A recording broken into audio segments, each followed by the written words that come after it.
രേണുസുതി ഫയർ അല്ലടാ ഫ്ലവർ ആടാ. ചെറുതായിട്ട് ഡയലോഗ് ഒന്ന് മാറിപ്പോയി. പെട്ടെന്ന് തന്നെ രേണുസുതി അത് തിരുത്തിയിട്ട് അയ്യോ സോറി ഫ്ലവർ അല്ല ഫയർ ആടാ എന്ന് പറയുന്നുണ്ട്. സംഭവം എന്താണെന്ന് വെച്ചാൽ ഇന്ന് ബിഗ് ബോസ് കൊടുത്തൊരു ടാസ്ക് പെർഫോമൻസ് ടാസ്ക് ആണല്ലോ. അപ്പോൾ എല്ലാവരും തന്നെ പെർഫോം ചെയ്തു. അതിൽ 1ാം സ്ഥാനം കൊടുത്തത് അക്ബറിനും അനുവിനുമാണ്.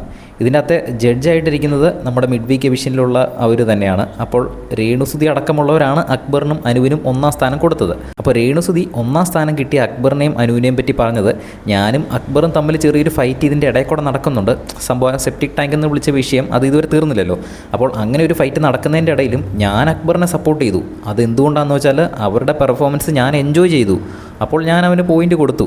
അതാണ് രേണുസുതിയുടെ ക്വാളിറ്റി. അതാടാ രേണുസുതി ഫയർ അല്ലടാ ഫ്ലവർ ആടാ എന്ന് ലാസ്റ്റൊരു ഡയലോഗ് അങ്ങ് അടിച്ചു. അത്ര നേരം മാസടിച്ച് വന്നാൽ എല്ലാവരും ശ്രദ്ധിച്ചൊക്കെ ഇരുന്ന് എല്ലാവരും ഭയങ്കര കയ്യടിയൊക്കെ ആയിരുന്നു. രേണുസുതി എന്തായാലും സത്യസന്ധമായിട്ട് തന്നെ പോയിൻ്റ് കൊടുത്തല്ലോ എന്ന്. അവസാനം കൊണ്ട് ഡയലോഗ് നേരെ കമഴ്ത്തി അടിച്ചു. രേണുസുതി ഫയർ അല്ലടാ ഫ്ലവർ ആടാന്ന്. പെട്ടെന്ന് തന്നെ രേണു അത് തിരുത്തുന്നുണ്ട്. അയ്യോ സോറി ഫ്ലവർ അല്ല ഫയർ തന്നെ ആടാന്ന്. എന്തായാലും അതൊരു കോമഡി ആയിരുന്നു. ബിഗ് ബോസിൻ്റെ കൂടുതൽ ലൈവ് അപ്ഡേറ്റ്സിനായിട്ട് ചാനൽ സബ്സ്ക്രൈബ് ചെയ്യുക.